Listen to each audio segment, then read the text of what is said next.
Good morning friends, આપણી YouTube channel ગણિત વિજ્ઞાન ગુરુમાં આપ સર્વનું સ્વાગત છે। મારું નામ વેગડા કુલદીપ, હું શ્રી કાંસાબળ પ્રાથમિક શાળામાં ગણિત વિજ્ઞાન શિક્ષક તરીકે ફરજ બજાવું છું।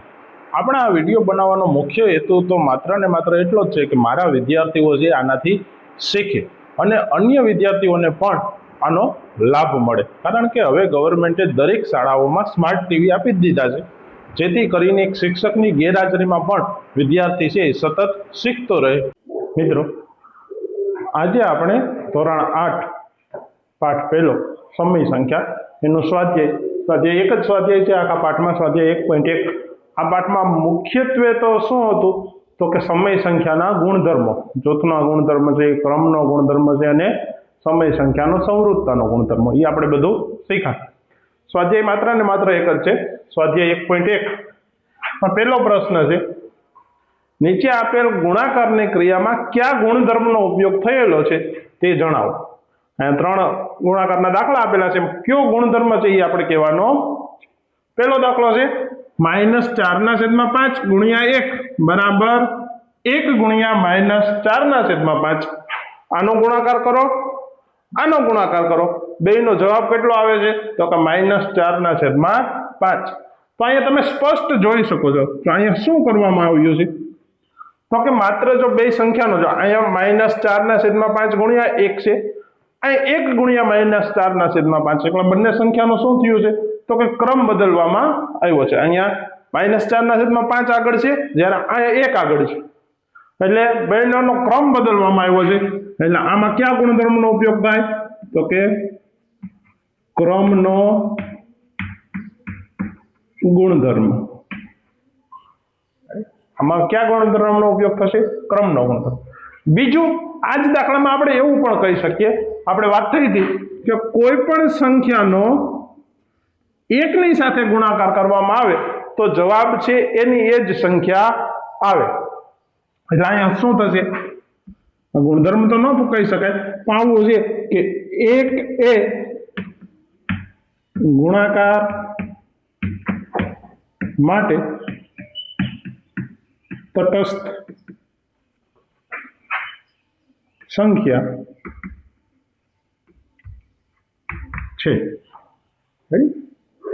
એટલે આમાં કયો ગુણધર્મનો ઉપયોગ થાય છે તો કે ક્રમ બદલવામાં આવે છે, માટે એને ક્રમનો ગુણધર્મ કહેવામાં આવે છે। એવી જ રીતે અહીંયા જોઈએ આપણે -13/17 ગુણ્યા -2/7 બરાબર -2/7 ગુણ્યા -13/17।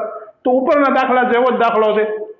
શું કર્યું છે તો કે અહીંયા પણ આ બે સંખ્યાઓને માત્ર શું કર્યું છે? ક્રમ આગળ પાછળ કર્યો છે। જો અહીંયા 13/17 આગળ છે તો અહીં પાછળ છે, અહીં 2/7 એ પાછળ છે, જ્યારે અહીં બીજી બાજુ શું છે તો કે એ આગળ છે। તો અહીંયા ક્રમ બદલવામાં આવે છે માત્ર, માટે કયો ગુણધર્મ થશે તો કે ક્રમનો ગુણધર્મ। ક્રમ બદલવામાં આવે છે માટે એ થશે ક્રમનો ગુણધર્મ। એના પછી છેલ્લું છે -19 ગુણ્યા 29 -19/29 ગુણ્યા 29/-19 બરાબર 1। એટલે આ બે સંખ્યાનો ગુણાકાર આપેલો છે। જો આપણે જોવું, તમે આ સંખ્યા તો બે સંખ્યા કેવી છે તો કે -19/29 એ અને આ બીજી સંખ્યા છે, એ બે એકબીજાની કેવી છે? વ્યસ્ત સંખ્યા છે। એટલે બે વ્યસ્ત સંખ્યા છે તો શું થાય તો કે -19 ઉડી જાય, 29 સાથે 29 ઉડી જાય, એટલે જવાબ કેટલો આવે તો કે 1 આવે। એટલે અહીંયા આવશે બે વ્યસ્ત સંખ્યાનો ગુણાકાર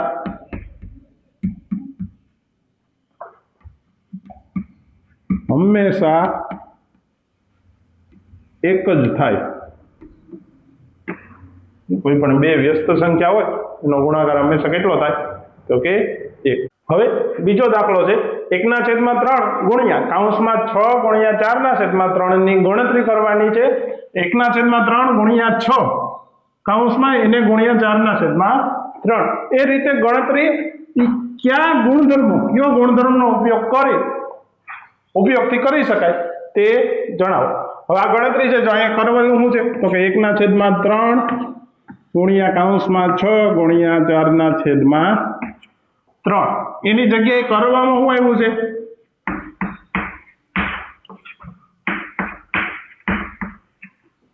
આવું કરેલું છે અહીંયા શું કરેલું છે તો કે છેલ્લી બે સંખ્યાનો છે એનું જૂથ બનાવ્યું હતું અને અહીંયા પ્રથમ બે સંખ્યા છે એની જોડી બનાવી છે આમાં ખાલી તફાવત કેટલો છે કે તો આમાં છેલ્લી બે સંખ્યાની જોડી છે અહીંયા પહેલી બે સંખ્યાની જોડી છે હવે શું કરીએ તો જો બંનેનો ગુણાકાર કરીએ અહીંયા 1/3 જ છે અહીંયા છેદ ઉડાડીએ એટલે 3 2 6 થાય એટલે ઉપર 2 વધે 3 3 ઉડી જાય ગુણાકાર કરીએ એટલે 4 2 8 અંશનો ગુણાકાર અને છેદનો ગુણાકાર 8 1 8 8 ના છેદમાં કંઈ નથી એટલે 1 તો હોવાનો જ છે 3 1 અહીંયા છેદ ઉડાડીએ એટલે અહીંયા 3 2 6 3 3 ઉડી જાય એટલે 2 ગુણ્યા 4/3